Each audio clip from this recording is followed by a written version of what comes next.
चलिए, आवाज़ क्लियर है? यस जी सर। सर। हाँ सर। तो हाँ सर। हाँ, पिछली क्लास में हम लोगों ने मिर्ज़ा गालिब की शामिल निसाब गज़ल हज़ारों ख़्वाहिशें ऐसी कि हर ख़्वाहिश पे दम निकले की तशरीह को देखा था, वज़ाहत को समझा था। आज जो है हम लोग मिर्ज़ा गालिब की हयात और अदबी ख़िदमत के हवाले से देखेंगे, जिससे मुमकिना तौर पे जो 2 नंबर वाले सवालात आ सकते हैं, उसके जवाबों को देखेंगे। तो मिर्ज़ा गालिब के हवाले से देखते हैं। आप जानते हैं कि पैटर्न क्या है समझाने का। आपके इम्तिहान में 2 सवालों को जोड़ करके पूछा जाता है, तो बेहतर यही है कि आपके ज़हन में सिर्फ़ फैक्ट हो। तो मिर्ज़ा गालिब का असल नाम है असदुल्ला ख़ान। आप लोगों ने आपके निसाब में जैसे लिखा हुआ है मिर्ज़ा गालिब, लेकिन असल नाम क्या है? असदुल्ला ख़ान। तो असदुल्ला ख़ान नाम है और लेकिन हम लोग जानते हैं मिर्ज़ा गालिब। तो मिर्ज़ा गालिब जानने के पीछे जो रीज़न है वो आगे आप देखेंगे। लेकिन असल नाम क्या है? बाय बर्थ जो इनके वालिदैन ने रखा था वो है असदुल्ला ख़ान।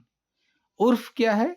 उर्फ़ कहते हैं वो नाम जो प्यार से लोगों के ज़रिए पड़ जाए, ठीक है? आप देखे होंगे बस्ती में बहुत से नाम जो है असल नाम नहीं है, स्कूल में या सर्टिफ़िकेट में कोई और नाम है, लेकिन उनका नाम बोलचाल में कुछ और है, उसको उर्फ़ कहते हैं, ठीक है? बोर्ड वगैरह में देखेंगे, अब मान लीजिए कोई कल्लू है, उसका नाम था कालीचरण, अब उसको बोर्ड में बेचारे को उर्फ़ लिखना पड़ता है। तो उर्फ़ क्या है? आम बोलचाल में जो नाम पड़ जाए, जो उसे उर्फ़ कहते हैं। तो मिर्ज़ा नौशा ऐसे कहा जाता था मिर्ज़ा गालिब को। आपके इम्तिहान में सवाल आ सकता है कि मिर्ज़ा गालिब का असल नाम बताइए और उनका उर्फ़ क्या था बताइए। तो असल नाम और उर्फ़ दोनों ले सकता है। उर्फ़ समझ में आ गया? जी सर। तख़ल्लुस, तख़ल्लुस भी एक नाम है। तख़ल्लुस कहते हैं उस नाम को जो शायर शायरी में इस्तेमाल करता है। एक मुख्तसर सा नाम होता है, वो शायरी के लिए इस्तेमाल करता है। ये ज़रूरी नहीं है कि वो नाम उनके नाम का हिस्सा हो या उनका ही नाम हो। तख़ल्लुस का जो नाम होता है, वो बाहर से भी कोई नाम लिया जा सकता है, ठीक है? जैसे मिर्ज़ा गालिब, गालिब उसके नाम का हिस्सा नहीं है, उन्होंने ऐसे ही बाहर से ले लिया। अब मान लीजिए यहाँ पे बशारत है, बशारत अगर मान लीजिए शायरी करेगा, तो बशारत की क्या नाम रख सकता है? मान लीजिए सूफ़ी, ये उनका तख़ल्लुस हो जाएगा। तो आप अपनी पसंद, अपने मिज़ाज के हिसाब से एक तख़ल्लुस बरतते हैं, जो आपकी शख़्सियत को भी ज़ाहिर करता है, आपकी पसंद, आपके मिज़ाज को भी ज़ाहिर करता है, तो उसे तख़ल्लुस कहते हैं। अब देखिए गालिब का जो मतलब होता है वो होता है डोमिनेट करने वाला। अब देखिए वाक़ई में शायरी की दुनिया में मिर्ज़ा गालिब जो है डोमिनेट कर रहा है, तो नाम का कितना बड़ा असर हुआ। तो तख़ल्लुस समझ में आ गया कि शायर का वो नाम जो शायरी में इस्तेमाल किया जाता है, ज़रूरी नहीं कि वो नाम उनका असली नाम हो, वो बाहर से भी ले सकता है अपने मिज़ाज के, अपनी पसंद के मुताबिक। तो इन्होंने जब शायरी की इब्तिदा की थी 11-12 साल की उम्र में, तब वो तख़ल्लुस करते थे असद। फिर बाद में वो तख़ल्लुस बदल देते हैं और तख़ल्लुस इस्तेमाल करते हैं गालिब। अब आप बोलेंगे कि फिर तो 2 तख़ल्लुस हो गया तो पूरा लिखना होगा, 2 तख़ल्लुस। आपसे अगर पूछा गया इम्तिहान में कि मिर्ज़ा गालिब का असल नाम क्या है और तख़ल्लुस बताइए, तब आप किस तरह लिखेंगे? मिर्ज़ा गालिब का असल नाम असदुल्ला ख़ान है और तख़ल्लुस इब्तिदाअन असद बाद अज़ां गालिब है। बस इस तरह ये जुमला जिस तरह लिखा गया आपको उसी तरह लिखना है। बात समझ में आ रही है? हाँ सर। यहाँ पे जी होता जी बिल्कुल। सर। यहाँ पे होता क्या है, मैं इसके पीछे की कहानी आप लोगों को बता दूँ कि मिर्ज़ा गालिब जो है पहले असद लिखते थे तख़ल्लुस में।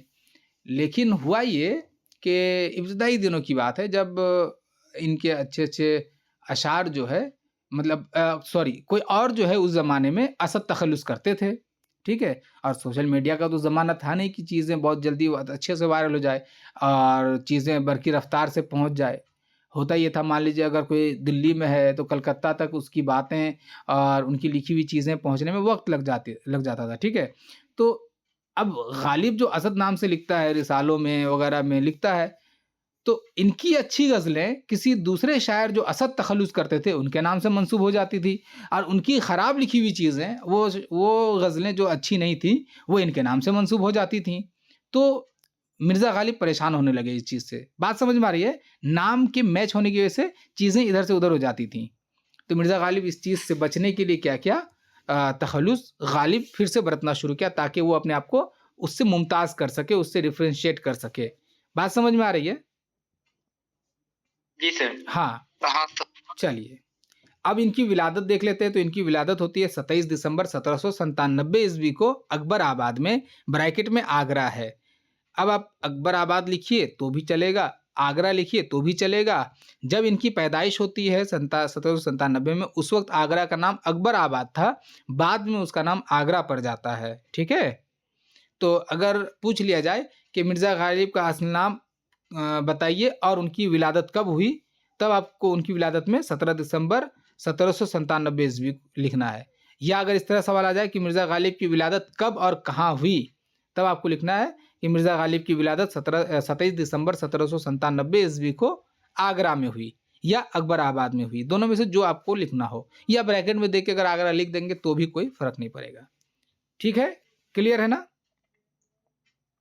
जी सर। चलिए, उसके बाद है वफ़ात। अब इनकी वफ़ात होती है 15 फरवरी 1869 ईस्वी को दिल्ली में। ठीक है? पैदाइश 27 दिसंबर 1797 अकबराबाद, और इनकी वफ़ात होती है 15 फरवरी 1869 दिल्ली में। ये याद रखिएगा। हो सकता है आपके इम्तिहान में पूछा जाए कि मिर्ज़ा ग़ालिब की वफ़ात कब और कहाँ हुई?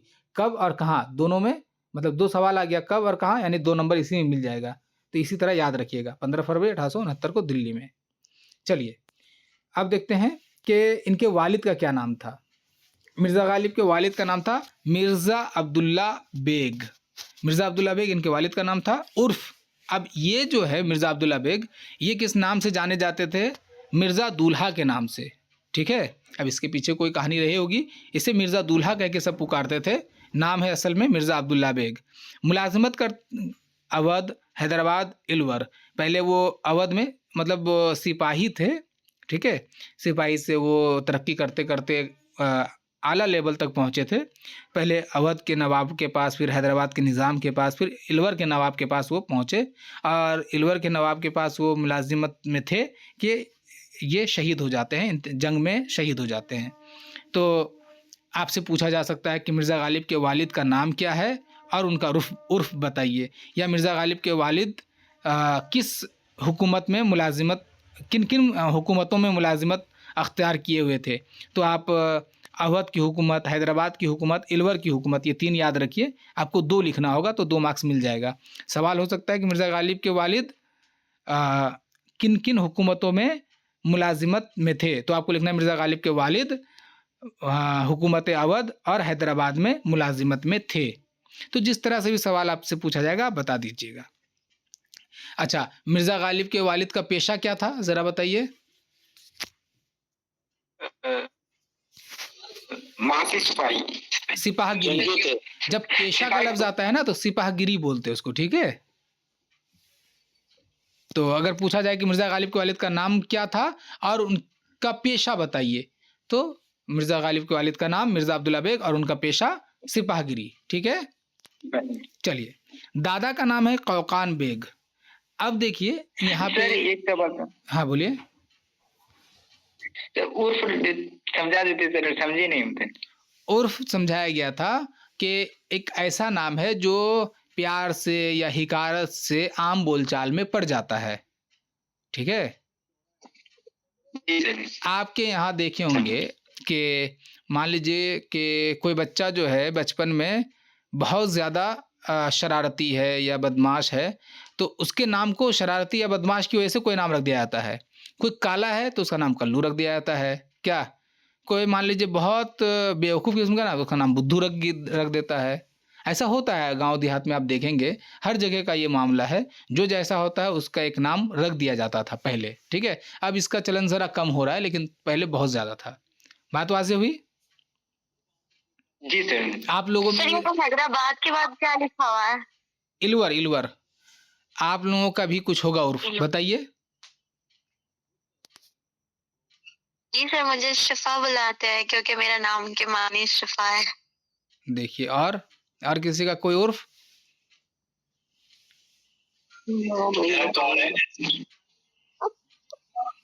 है तो सबका, लेकिन बता कोई नहीं रहा है कि सर मेरा ये पड़ा हुआ है क्या। चलिए, मान लीजिए आप किसी का नाम जो है बहुत उम्दा है, बहुत उम्दा नाम, मान लीजिए उसका नाम है मिर्जा गालिब, लेकिन चूंकि वो मोटा है सर तो आपका उसको कोई उर्फ है? मेरा जो उर्फ है बहुत उम्दा है, वो नाम के माना में ही है, इसलिए क्या बताया जाए रहने दीजिए। चलिए आगे आप बढ़ते बता ही दीजिए सर। आगे बढ़ते हैं। तो इनके दादा का नाम है कौकान बेग। अब देखिए, आप लोग देखे होंगे किताबों में फ़ौकान लिखा रहता है, फ़ौकान नहीं है, वो कौकान है। वो मिस टाइपिंग वगैरह की वजह से वो काफ़ी ज़्यादा रिवाज में है। फ़ौकान, फ़ौकान नहीं, कौकान बेग है, ठीक है। उनके दादा का नाम है कौकान बेग, बड़ी काफ के साथ। ये मुग़ल सिपाही थे, इसके दादा भी मुग़ल सिपाही थे, इसके वालिद भी मुग़ल सिपाही थे। चलिए, इनकी चचा का नाम है नसरुल्ला बेग। चचा इसलिए इम्पोर्टेंट है, चचा इससे पहले किसी के हवाले से नहीं पढ़ाया गया, इनके हवाले से इसलिए इम्पोर्टेंट है चचा, क्योंकि इनके वालिद के इंतकाल के बाद इनके जो चचा हैं वही परवरिश करते हैं, ठीक है। तो चचा क्या थे? चचा का नाम है नसरुल्ला बेग, ये भी मुग़ल सिपाही थे, लेकिन वो जो अंग्रेज़ी रसालदार लिखा हुआ है, ये आपके लेवल से ऊपर की चीज़ है, इसे नज़रअंदाज कीजिए। तो चचा कौन है? नसरुल्ला बेग। चलिए, उसके बाद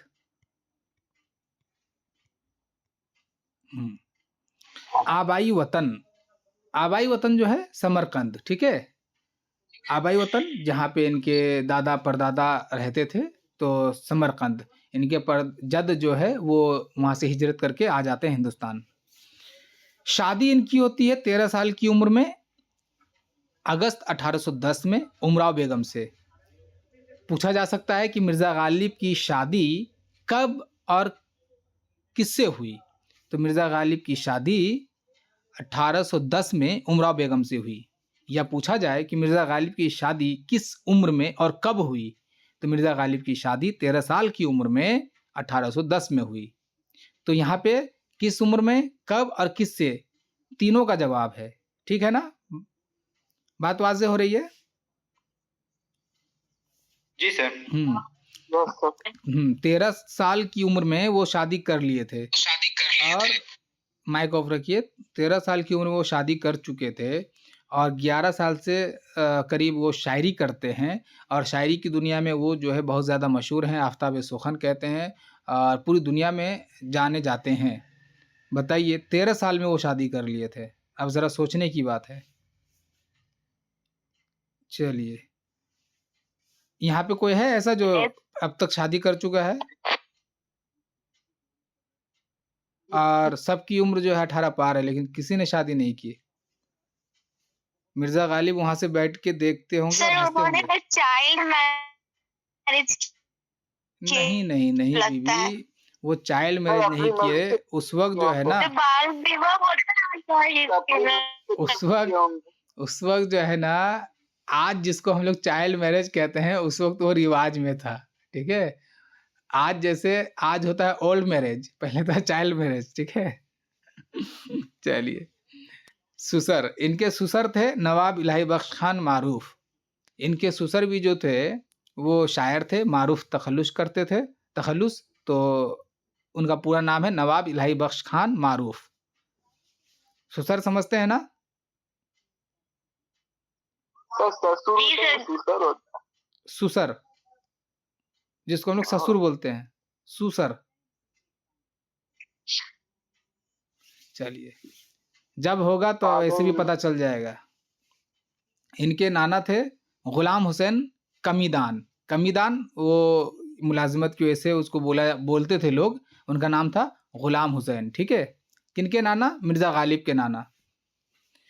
औलाद, देखिए, दादा याद रखिए कौकान बेग, वालिद अब्दुल्ला बेग, चचा नसरुल्ला बेग, ससुर नवाब इलाही बख्श खान मारूफ, नाना गुलाम हुसैन। अब इनके औलाद, इनकी जो है 7 औलादें हुई, 7, एक के बाद दीगरे 7 हुई, लेकिन एक भी जो है हयात से नहीं रह पाए। एक भी ऐसा नहीं था जो साल 2 साल जिया हो। सब जो है पैदा होते और कुछ तो पैदा होते के साथ कुछ 2 महीना, 4 महीना, कुछ बस 1 साल, इस तरह हो कर के 7 एक के बाद दीगर औलादें हुईं, लेकिन एक भी ज़िंदा नहीं रहीं। तो आपसे पूछा जा सकता है मिर्ज़ा गालिब की कितनी औलादें हुईं और बाहयात कितनी बचीं? तो क्या बताएँगे? औलाद 7 औलादें हुई, 7 औलादें सात। हुई, नहीं हयात बची, भी एक एक भी एक भी नहीं, ठीक है? आपको कन्फ्यूज़ करने के लिए, घुमाने के लिए पूछा जा सकता है कि कितनी बची, लेकिन एक भी हयात से नहीं बचते हैं। मुतबन्ना, ठीक है? मुतबन्ना कहते हैं जिसको अडॉप्टेड कहते हैं ना, गोद लेते हैं जो हम लोग, मुँह बोला।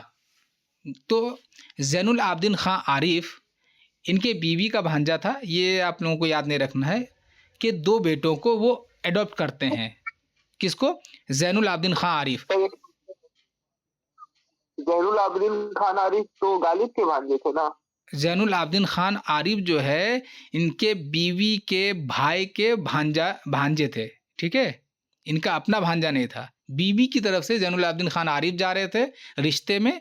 उनके जो 2 बेटे थे, तो पहले तो वो ज़ैनुल आबिदीन खान आरिफ को ही गोद लेते हैं, ठीक है?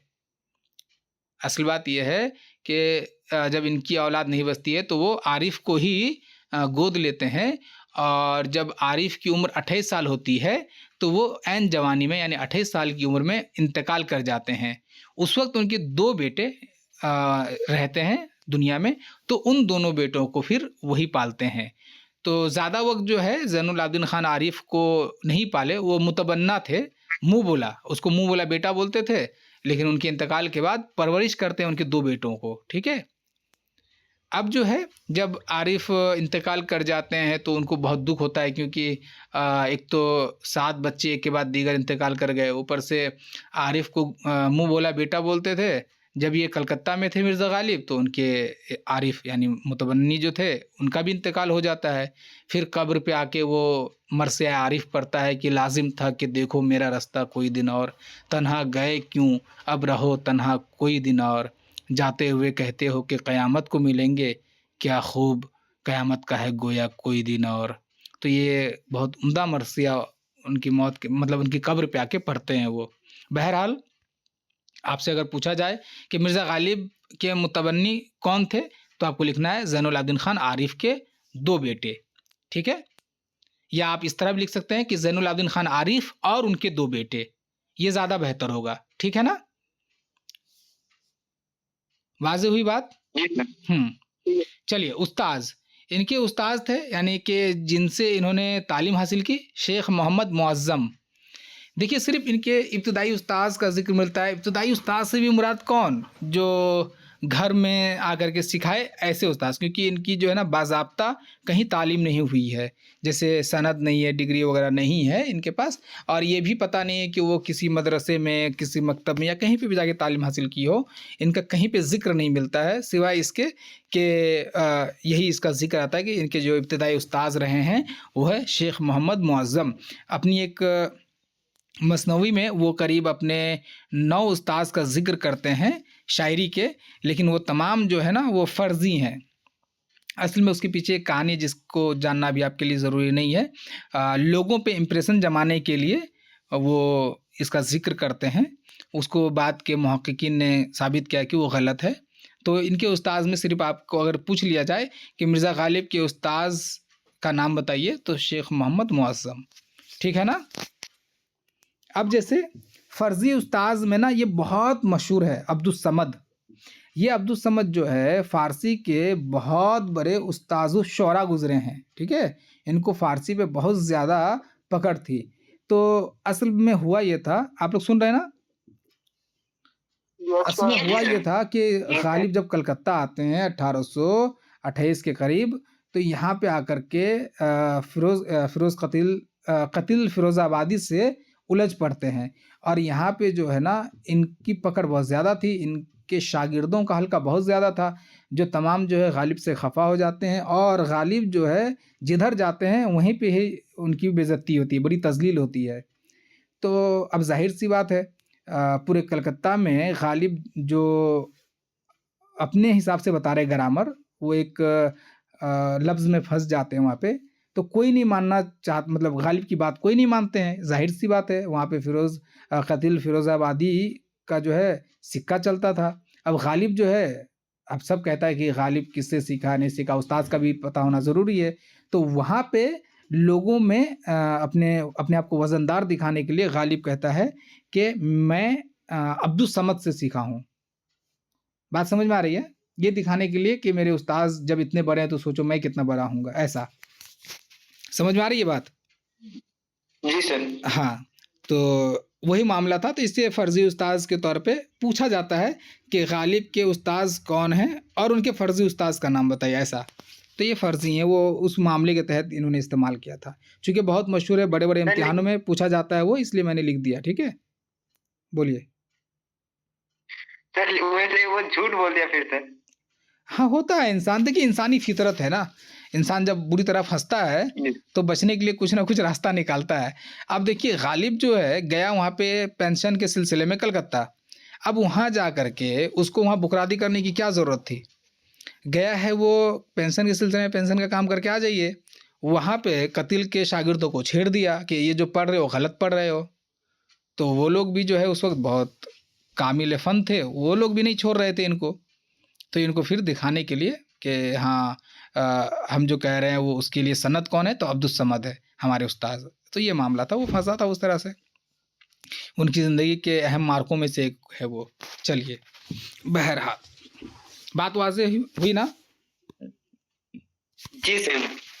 चलिए, हिजरत 1812 ईस्वी को दिल्ली से नहीं, 2 हिजरत एक ही जगह में लिख दिया गया है। ये पहली हिजरत वो करते हैं, हिजरत यानी कि एक जगह से दूसरी जगह कूच करना, जाना। तो पहली हिजरत उनकी होती है 1812 में। वो कहाँ जाते हैं 1812 में? दिल्ली। कहाँ से दिल्ली आते हैं ये बताइए ज़रा? देखें आप लोग हाज़िर हैं कि नहीं? आगरा से। आगरा से, वेरी गुड, शाबाश। वो आगरा से हिजरत करके आते हैं दिल्ली। इसलिए दिल्ली आते हैं क्योंकि उनकी शादी हो जाती है और वो शिफ्ट हो जाते हैं दिल्ली। और दूसरी हिजरत वो करते हैं 1826 में कलकत्ता के लिए, ठीक है? आपसे अगर पूछा जाए कि गालिब ने कितनी हिजरत की है, तो आप बताएँगे 2। अगर पूछ ले कि गालिब ने कितनी और कब-कब हिजरत की है, तो आप बताएँगे गालिब ने 2 हिजरत की है। पहली हिजरत 1812 में आगरा से दिल्ली और दूसरी हिजरत 1826 में दिल्ली से कलकत्ता। लेकिन ये जो 1826 में वो कलकत्ता जाते हैं, तो वो परमानेंट सेटल होने के लिए नहीं जाते हैं। वो किस मकसद से जाते हैं? वज़ीफ़ा के सिलसिले में जाते हैं, ठीक है? तो आपसे पूछा जा सकता है कि गालिब कलकत्ता कब और किस मकसद के तहत हिजरत किए थे? तो क्या बोलेंगे? 1826 ईस्वी में वजीफा के सिलसिले में। हाँ, वज़ीफ़ा के सिलसिले में या वज़ीफ़ा के मकसद से, वज़ीफ़ा की गरज़ से, जो भी लफ्ज़ होगा ऐसा, ठीक है? चलिए, वज़ीफ़े। अब देखिए इनको चूँकि पेंशन मिलता रहा, स्कॉलरशिप जिसको बोल सकते हैं आप, असल में वज़ीफ़ा का लफ्ज़ स्कॉलरशिप से ज़्यादा मैच होता है। तो अंग्रेज़ों से इनको ₹750 मिलता था, ठीक है? बहादुर शाह ज़फ़र से ₹50 और नवाब रामपुर के से मिलता था ₹100 महीने में। यानी कि अंग्रेज़ उनको देते थे ₹750 महीना। बहादुर शाह ज़फ़र जो जो उनके शागिर्द थे, ये बहादुर शाह ज़फ़र कौन है ज़रा बताइए? मुगल बादशाह। हाँ, मुग़ल बादशाह, ठीक है? बहादुर शाह ज़फ़र, हाँ। आखिरी मुगल बादशाह। हाँ, तो इनके वो उस्ताद थे। तो उनसे उनको ₹50 मिलता था और रामपुर के नवाब से ₹100 महीने में मिल जाता था, ठीक है? अब आप कहेंगे कि सर उस ज़माने के मुताबिक तो बहुत ज़्यादा पैसा मिल रहा है, ठीक है? लेकिन इसके बावजूद भी जी। लेकिन सर कलकत्ता के बाद वो रामपुर चले जाते हैं। रामपुर वहाँ वो शिफ्ट होने नहीं जाते, वो आपके लिए नहीं, वो आपसे पूछा नहीं जाएगा। वो किस रास्ते से होकर के आते हैं वो उसका ज़िक्र है, उसे आप छोड़ दीजिए, ठीक है? ठीक है सर। तो हाँ, तो क्या था कि ये जो है ना मिर्ज़ा गालिब की ज़िंदगी में तकलीफ़ें बहुत थीं, लेकिन वो ज़िंदगी गुज़ारता था एकदम शान से, है ना? नवाबी, है ना? नवाबी से तो ये जो पैसे उनको मिलते थे, तो वो पैसे उन चीज़ों के लिए कम पड़ जाते थे ये पैसे, ठीक है? उनको लगता था कि पैसे और ज़्यादा मिलने चाहिए मुझे। बहरहाल इतना था कि 7 साढ़े 700 है, तो साढ़े 700 में आधा पैसा जो है अपने भाई मिर्ज़ा यूसुफ़ को दे देते थे, बाकी सारा पैसा इनके पास। और हर महीने के आखिर में ऐसा होता था कि इनके पास पैसा नहीं है, पैसे ही नहीं बचता था। मासरीन आप जानते हैं कि उनके वक्त के जो अहम अहम लोग हैं, तो मोमिन खान मोमिन, सिर्फ मोमिन लिखा हुआ है, उनका पूरा नाम है मोमिन खान मोमिन। दूसरा है ज़ौक़, तो शेख इब्राहिम ज़ौक़, ठीक है। और बहादुर शाह ज़फ़र जो कि उनके शागिर्द भी हैं, ये शायर भी थे बहादुर शाह ज़फ़र। उसके बाद है शेफ्ता, ग़ुलाम शेफ्ता है। तो आपको इतना याद नहीं रखना है, आपको सिर्फ 3 याद रखना है, मोमिन खान मोमिन, इब्राहिम ज़ौक़ और बहादुर शाह ज़फ़र, ठीक है। बहादुर शाह ज़फ़र इसलिए भी याद रखना, आपसे पूछा जा सकता है कि मिर्ज़ा ग़ालिब किसके या फिर किस मुग़ल बादशाह के उस्ताद थे, तो बहादुर शाह ज़फ़र, ठीक है ना, ये याद रखिएगा। चलिए शागिर्द, अब मिर्ज़ा ग़ालिब के शागिर्द, ठीक है। देखिए उस्ताद के लिए, एक उस्ताद के लिए बहुत फ़ख्र की बात होती है और शोहरत की बात होती है कि उनके शागिर्द जो है ना अच्छे निकले, ठीक है। तो मिर्ज़ा ग़ालिब के साथ का मामला ये था कि मिर्ज़ा ग़ालिब के उस्ताद कैसे थे नहीं थे वो तो नहीं पता, लेकिन मिर्ज़ा ग़ालिब के जो शागिर्द हुए वो, उन्होंने बहुत नाम कमाया अदब की दुनिया में। जब तक उर्दू अदब है तब तक उनका नाम रहेगा। उन्होंने बहुत से ऐसे कारनामे अंजाम दिए, इनके शागिर्द। तो इनके शागिर्दों में सबसे बड़ा नाम जो आता है वो है अल्ताफ़ हुसैन हाली। आप लोगों ने ग़ालिबन पढ़ा होगा इससे पहले, मुसद्दस हाली को पढ़ा होगा, पढ़े हैं आप लोग? अच्छा, हाँ ये जी सर, बिल्कुल। हाँ ये निसाब में तो ये मुसद्दस तो आप पढ़ेंगे ही पढ़ेंगे, कि चाहे वो 9 हो, 10 हो, 11, 12 हो, बंगाल वाले इसको बहुत शामिल रखते हैं। तो इन्होंने मुसद्दस लिखा, इन्होंने सवाने उमरी, सवाने उमरी की बुनियाद रखी इन्होंने। बाकी मसनवी बहुत उम्दा लिखे हैं शायरी की दुनिया में। और इसके अलावा उर्दू अदब में तनक़ीद की जो सबसे बेहतरीन किताब है इन्होंने लिखा है, मुक़दमा शेर व शायरी। तो इन्होंने बहुत नाम कमाया, अल्ताफ़ हुसैन हाली। उसके बाद मीर मेहदी मजरू, ये भी बहुत मशहूर हैं उर्दू अदब में। और बहादुर शाह ज़फ़र जो मुग़ल बादशाह हैं। तो ये तीनों इनके शागिर्द हैं। तो 3 आप मासरीन याद रखिए, 3 आप शागिर्द याद रखिए, ठीक है ना। आपसे पूछा जा सकता है कि मिर्ज़ा ग़ालिब के 2 शागिर्दों के नाम बताइए, तो आप बता देंगे मिर्ज़ा ग़ालिब के 2 शागिर्दों के नाम ये हैं। मारका, मारका सर मासरीन का मतलब? मासरीन मैं इससे पहले भी समझाया है मैंने, इस बार आप लोग चीज़ों को ज़हन में रखिए। मासरीन कहते हैं जो एक ही अहद में होते हैं, ठीक है। जैसे अभी आप लोग जितने यहाँ पे हैं क्लास में मौजूद, सब एक दूसरे क्लासमेट। के मासरीन हैं, क्लासमेट, ठीक है। चलिए मारका, सर क्लास का मकतब हो जाएगा ना, हाँ मासरीन और नहीं, क्लासमेट तो असल अलग हो में जाएगा। मैं आप लोग को उम्र के हिसाब से समझा रहा हूँ, ठीक है। आप लोग तकरीबन एक ही उम्र के हैं, है ना। हाँ, हाँ तो यही मामला है। हाँ अब मार्का देखिए, मार्का कहते हैं यहाँ पे लड़ाई को, लेकिन ये वो लड़ाई नहीं है जो हथियारों से लड़ी जाती है, ठीक है, जबान से, अदबी अंदाज में, ठीक है ना। तो इनकी जिंदगी में 2 मार्के हुए, एक मार्का हुआ कलकत्ता में और दूसरा हुआ इलाहाबाद में। तो आपसे पूछा जा सकता है, मैंने कहा ना कि वो कलकत्ता गए पेंशन के लिए, तो वहाँ के शायरों से उलझ गए थे, तो वही मामला है। तो अदबी मार्का होता तो पढ़ने में भी मज़ा आता है, ये वो मार्का है। तो अगर आपसे पूछा जाए कि मिर्ज़ा ग़ालिब की ज़िंदगी में कितने मार्के हुए और कहाँ-कहाँ, तो आपको लिखना होगा कि मिर्ज़ा ग़ालिब की ज़िंदगी में 2 मार्के हुए, एक कलकत्ता में और दूसरा इलाहाबाद में, ठीक है ना। चलिए अब देखिए इलाहाबाद में क्या हुआ था? इलाहाबाद में भी बस वही शायरों से जा करके उलझ गए थे वो, दोनों जगह में। अब ज़ाहिर सी बात है शायर तो शायर से ही उलझेंगे। शौक देखिए इनका, शराब, इनको शराब पीने का बेइंतहा शौक था, जुआ खेलने का बहुत ज़्यादा शौक था और आम खाने का। अब देखिए शराब के हवाले से उस ज़माने में, मतलब शान देखिए, नवाबी देखिए कि ये देशी शराब नहीं पीते थे, फॉरेनर, विदेशी पिएँगे। यहाँ की जो शराब होती थी उसको वो नहीं पीते थे। बाहर से बनकर जो शराब आती थी गुलाबी रंग की, उसे वो पीते थे, महंगी शराब एकदम। जुआ खेलते थे, ये उनकी एक गंदी आदत थी। जुआ खेलने की वजह से वो जेल भी जाते हैं, पुलिस पकड़ लेती है, जुआ खेलना। उसके बाद आम खाना, आम वो इस दर्जा खाते थे कि मतलब आम के सीज़न में उसके जो हिंदू दोस्त थे, वो टोकरी भर के आम लेकर के आते थे और अगर वो आम ना खाए और शराब ना पिए तो उनको लगता था कि वो साल उनका जो है मुकम्मल नहीं हुआ है। जुआ इसलिए खेलते थे चूँकि ऐसे उस ज़माने में जुआ बहुत आम था और लोगों के दरमियान में जो है ना मतलब एक तफ़रीह का एक बहुत बड़ा ज़रिया था, तो उस चीज़ में वो पड़े हुए थे। तो आप लोग जो है इनके शौक में से आम ले सकते हैं, शराब और जुआ को नहीं छुइएगा।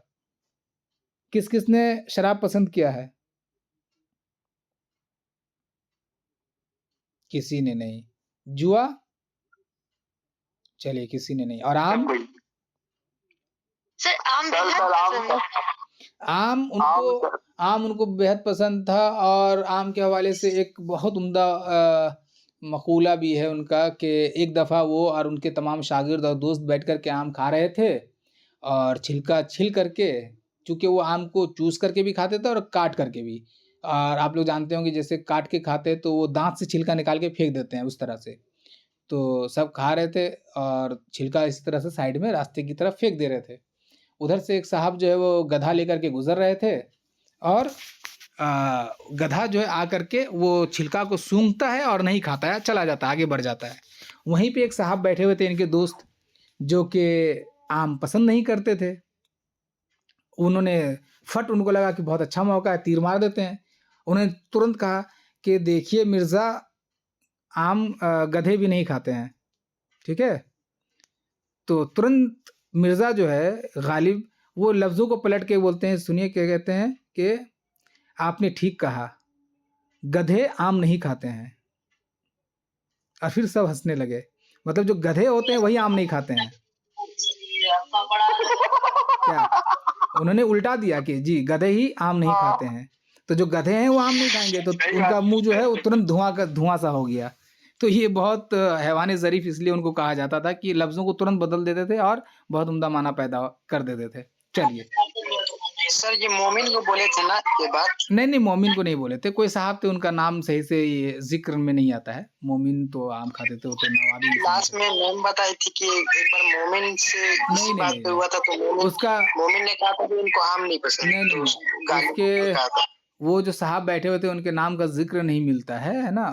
उनकी सवाने को मैंने पढ़ा है, वहाँ पे मोमिन का ज़िक्र तो नहीं है, इतना मुझे पता है, ठीक है? वहाँ पे बस ऐसे ही लिखा रहता है कि उनके एक दोस्त ने कहा था। चलिए। तो अगर मैम कहिए तो मैम से पूछ लीजिएगा कि कहाँ पे मैम देखी थी? तो मुझे भी पता चल जाएगा। अलक़ाबात व ख़िताबात। अलक़ाब कहते हैं लक़ब की जमा को अलक़ाब कहते हैं, ख़िताब की जमा को ख़िताबात कहते हैं। लक़ब क्या है कि सलाहियत की बुनियाद पर अगर कोई नाम पड़ जाए, ठीक है? मान लीजिए आप बहुत ज़्यादा बहादुर हैं, बहादुरी दिखाते हैं, जिसकी बुनियाद पर लोग आपको शेर कहने लगे, ठीक है? तो उसको लक़ब कहते हैं, ठीक है? और ख़िताब जो सरकार की तरफ से आपको दी जाए, जैसे अभी ख़िताब में आज बताइए आज हिंदुस्तान में जो ख़िताबात दिए जाते हैं उनमें से चंद नाम बताइए आप लोग? सर पद्मश्री, पद्मश्री, पद्मभूषण, पद्मभूषण भारत रत्न, है ना? ये सब, ठीक है, बहुत खूब। भारत रत्न। रत्ना अवार्ड। हाँ, चलिए ठीक है, तो इसको ख़िताब बोलते हैं। तो देखिए, यहाँ पे नजमुद्दौला, दबीरुल मुल्क, निज़ाम जंग, मलिकुश्शौरा। तो नजमुद्दौला, दबीरुल मुल्क, निज़ाम जंग, ये तीनों ख़िताब जो है मुग़ल दरबार से उनको मिला, ठीक है? ये तीनों ख़िताब है, नजमुद्दौला, दबीरुल मुल्क, निज़ाम जंग, ये बहादुर शाह ज़फ़र की तरफ से उनको मिलता है। और मलिकुश्शौरा जो है, ये लक़ब है जो उस ज़माने में ये मशहूर थे मलिकुश्शौरा के नाम से, क्योंकि बहुत ज़्यादा मशहूर हो गए थे। इसके अलावा आफ़ताब सुख़न भी कहते हैं इन्हें, ठीक है? आफ़ताब सुख़न और मलिकुश्शौरा, ठीक है ना? चलिए, हाँ, ये नहीं, ये रहने देते हैं, वो आपके लिए नहीं है, ये पढ़ते हैं। चलिए, दीवाने गालिब। देखिए, शायरी की दुनिया में, ख़ास तौर से गज़ल की दुनिया में मिर्ज़ा गालिब जो है ना बहुत ज़्यादा मशहूर है, बहुत ज़्यादा। गज़ल का नाम आए और मिर्ज़ा गालिब का नाम ना आए तो समझिए कि वो जो इंसान गज़ल के हवाले से कह रहा है, वो गज़ल को वाक़ई में समझा नहीं। ये वो नाम है। और आपको जान के हैरानी होगी कि इन्होंने बहुत ज़्यादा लिखा भी नहीं। हमारे सामने सिर्फ़ इनका एक दीवान है, ग़ज़लों पर मबनी जो दीवान है, यानी एक किताब है, उसमें करीब कुछ शायद 1800 के आस-पास कुछ ग़ज़लें हैं, बस।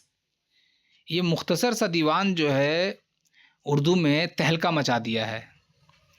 और आपको मैं ये एक बात और बताऊँ इनकी शोहरत के अब तक की तहकीक के मुताबिक कालिदास गुप्ता रज़ा ने बताया था, अब बहुत पहले की बात है, ये 1930-40 की बात होगी ग़ालिबन, कि सबसे ज़्यादा जो नुस्खे बनाए गए, मतलब एडिशंस जो आए, एडिशन समझते हैं ना?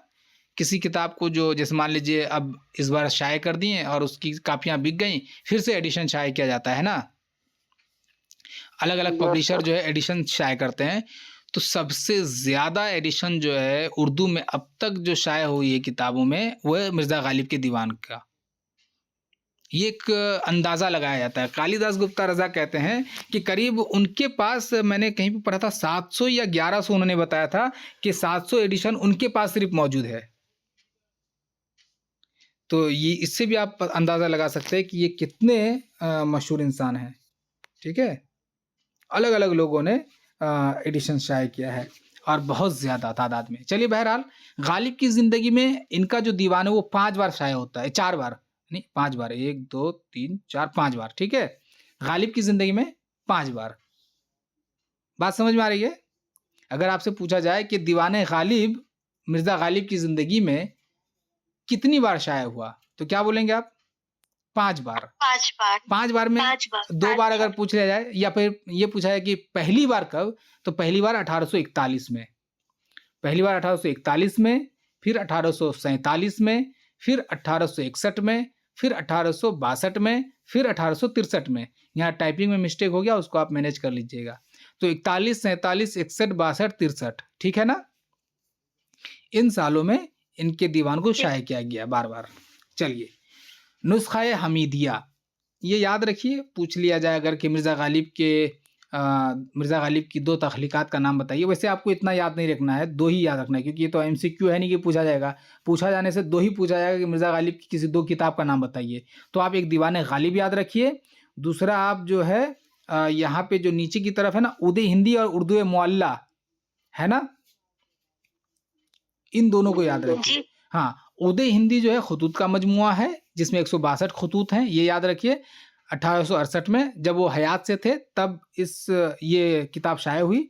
और दूसरी किताब उर्दू मुअल्ला, ये भी ख़ुतूत की किताब है, इसमें 472 ख़ुतूत हैं और मरने के बाद जो है इसकी इशाअत होती है 1869 में। अगर आपसे पूछा जाए कि मिर्ज़ा ग़ालिब के किसी 2 ख़ुतूत के मजमूए का नाम बताइए, तो उदे हिंदी और उर्दू मुअल्ला बताना है।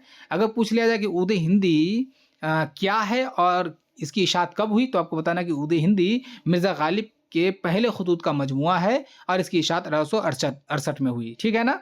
तो आपको किताबों में 3 किताब याद रखिए, एक तो दीवाने ग़ालिब, दूसरा उर्दू हिंदी, तीसरा उर्दू मुअल्ला। ये 3 किताब आप याद रखिए, ठीक है ना? Yes sir. हाँ, चूँकि अगर एमसीक्यू होता तो आपको तमाम याद रखना होता, ज़्यादा याद नहीं रखना है, आपको स्मार्ट वर्क करना है। और अगर आपको इल्म के लिए पढ़ना हो तो आप लोग पढ़ लीजिएगा, बहुत अच्छे से समझाया गया है यहाँ पे, ठीक है? ये सब याद नहीं रखना है। हाँ, ये याद रखिए, बाद मुखालिफ, अब्र गौहरबार और चराग़ दैर। आप ये 3 मसनवी के नाम हैं। आपसे पूछा जा सकता है कि मिर्ज़ा ग़ालिब की किसी 2 मसनवी का नाम बताइए, तो आपको बाद मुखालिफ और अब्र गौहरबार, चराग़ दैर में से कोई एक नाम लेना है। बात समझ में आ रही है? पूछा जा सकता है कि 2 मसनवी का नाम बताइए, तो वो याद रखिएगा आप। चलिए। अब नीचे में नहीं, ये सब पूछा नहीं जाएगा आपकी इसमें, ठीक है? ये सब की ज़रूरत नहीं है।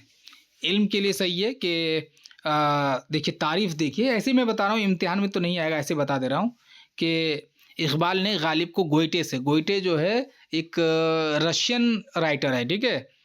इससे उसको मुमासिलत देता है, कंपैरिज़न करता है कि ग़ालिब उस तरह के इंसान थे। और अब्दुर रहमान बिजनौरी की एक किताब है महासिन ग़ालिब, उसमें वो लिखते हैं कि हिंदुस्तान की इल्हामी किताबें, यानी कि वो किताबें जो ऊपर से आई हो, तो 2 हैं, एक तो वेद मुक़द्दस और दूसरी किताब है दीवान ग़ालिब। ये अब्दुल रहमान बिजनौरी कहते हैं। और रशीद अहमद सिद्दीकी लिखते हैं, वो जो खाका मोहम्मद अली लिखा है, वो लिखते हैं कि मुग़लों ने हिंदुस्तान को 3 चीज़ें दी हैं, उर्दू, ताजमहल और गालिब। तो ये सब आपके इम्तिहान में पूछा नहीं जाएगा, ये सब से आप दूर ही रहिए, नॉलेज के लिए ठीक है।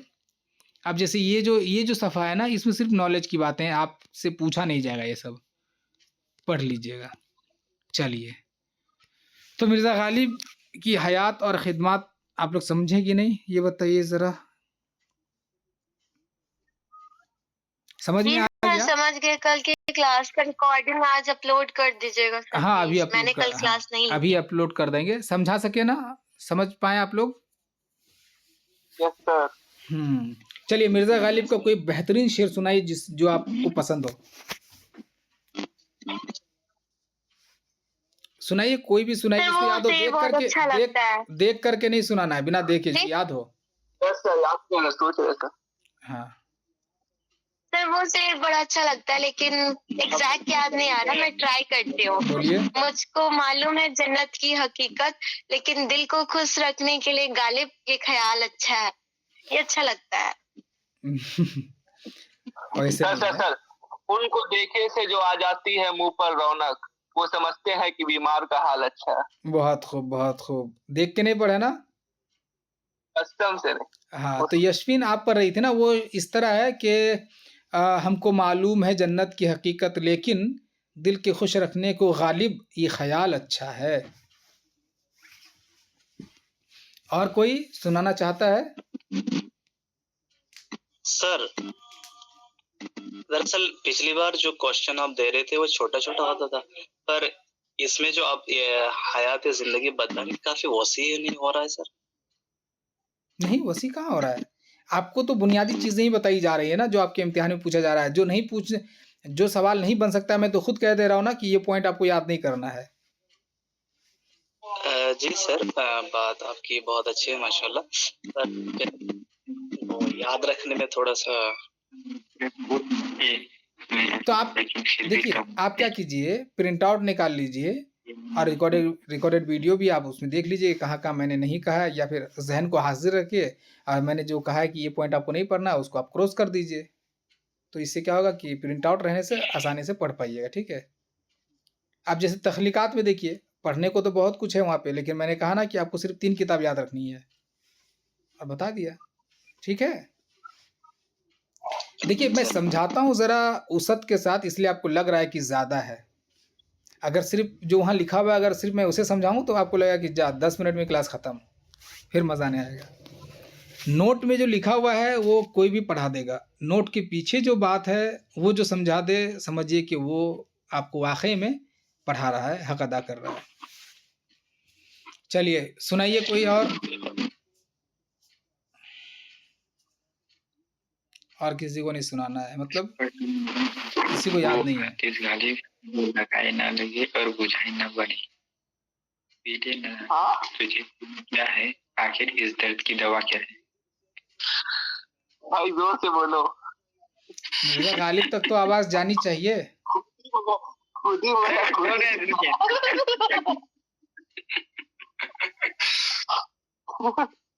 इस पे कहा जोर से बोलोगे। दिल ए नादा तुझे हुआ क्या है, आखिर इस दर्द की दवा क्या है? गालिब का नहीं है। ठीक है, बहुत खूब। देख के नहीं किसका पढ़ना? है? नहीं सर। चलिए, और किसी को याद है? याद रखिए, ज़रूरी है मिर्ज़ा गालिब को याद रखना। तुम देगा क्या? चलिए फिर ठीक है, अब कल की क्लास में मुलाकात होगी। आप लोग होमवर्क याद रखिए कि एक-एक शेर की तशरीह आप लोगों को करनी है, ठीक है? 100 अल्फाज में, ज़्यादा नहीं लिखना है, मुकम्मल खुलासा नहीं करना। कोई अच्छा से सुनाते ना, कोई अच्छा सा शेर सुना दे एक।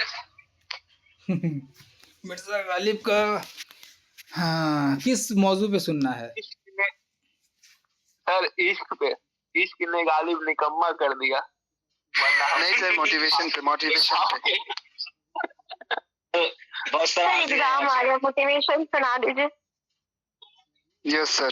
मिर्ज़ा गालिब मोटिवेशन पे कहते हैं, ठीक है, कि रात दिन गर्दिश में है सात आसमां, हो रहेगा कुछ न कुछ घबराएं क्या। तो जिस तरह रात और दिन सातों आसमान गर्दिश में है, आप भी गर्दिश में रहिए, फिर जो होगा देखा जाएगा। गर्दिश में यानी हरकत करते रहिए, यानी मेहनत करते रहिए। मेहनत के बाद फल क्या होगा वो आप छोड़ दीजिए अल्लाह पे, लेकिन गर्दिश में रहिए। ठीक है। थक जाते हैं ना सर बीच में, तो रुकना पड़ता है। रुकने वाले जो है ना वो बस रुक जाते हैं, रुकना नहीं है ना। लाइफ इज अ रेस, क्या बोलता है 3 इडियट में, लाइफ इज अ रेस, भागोगे नहीं तो पीछे रह जाओगे, दौड़ो, रुकोगे तो फल चोरी हो जाएगा। चलिए ठीक है। तो फिर मिर्ज़ा गालिब को बहुत दिनों से हम भी नहीं पढ़े हैं, उनसे भी ज़रा मुलाकात करनी होगी, देखना होगा। सर आप के क्लास के बारे में बोल रहे थे। किस क्लास के बारे में? हिस्ट्री के क्लास के बारे में के आप हिस्ट्री क्लास होने वाला था, इंग्लिश के क्लास होने वाला था। असल में वो क्विज कंपटीशन को लेकर के हाँ सर, मेरी इंग्लिश मसरूफियत में। बहुत ज़्यादा बढ़ी हुई थी, अब उससे फारिग हुए हैं और हम हैं बंगाल में अभी घर में। अब यहाँ से अब जाना है वहाँ जा कर के उन लोगों से भी पता करना है कि क्या मामला चल रहा है। असल में वो लोग भी ज़रा कुछ चीज़ों को लेकर के, अभी क्या है कि एग्ज़ाम का वक्त चल रहा है, ठीक है, सेमेस्टर इम्तिहान, तो वो लोग जो है मुमतहिन बने हुए हैं, तो उसमें ज़रा वो लोग भी मसरूफ़ हैं। तो जाएंगे तो जा कर के फिर फटाफट वो लोग भी ख़त्म कर देंगे इंशाल्लाह, अगर शुरू करेंगे तो। उन लोग के जहन में है ये बात, वो लोग पूरा कर रहे होंगे। सर फरवरी में एग्जाम। बंगाल में किस जगह पर है? बंगाल में उत्तर दिनाजपुर में पांजीपाड़ा। सर 2 महीना में एग्जाम है। इंशाल्लाह देखिए आप लोगों के लिए कुछ ना कुछ तो बेहतर किया जाएगा। जहन में तो बातें हैं, चाहते तो हैं कि बहुत कुछ कर दें, लेकिन क्या ही कर सकते हैं। ठीक है, फिर ख्याल रखिए आप लोग अपना, और कल होमवर्क करके भेज दीजिए। सर एक ही शायरी का होमवर्क बनाना होगा ना? एक शेर बस, शायरी नहीं, एक शेर। हाँ वही। ठीक है सर दोनों लाइन को ही शेर कहते हैं ना? हाँ, एक लाइन को मिसरा कहते हैं, दो जब मिल जाए तो शेर कहते हैं। वही दोनों का बनाना होगा ना सर? हाँ, जैसे हजारों ख्वाहिशें ऐसी कि हर ख्वाहिश पे दम निकले, बहुत निकले मेरे अरमान लेकिन फिर भी कम निकले। इसको आपको लिख देना है और उसका नीचे लिखना शुरू करना है कि ये शेर उर्दू के मुमताज़ शायर मिर्ज़ा गालिब का है। इस शेर में मिर्ज़ा गालिब ये फरमाता है। ठीक है ना? जी सर। चलिए ठीक है फिर अल्लाह हाफिज़, ख्याल ठीक है रखिए। सर। अस्सलाम वालेकुम सर। अस्सलाम वालेकुम सलाम। अस्सलाम वालेकुम।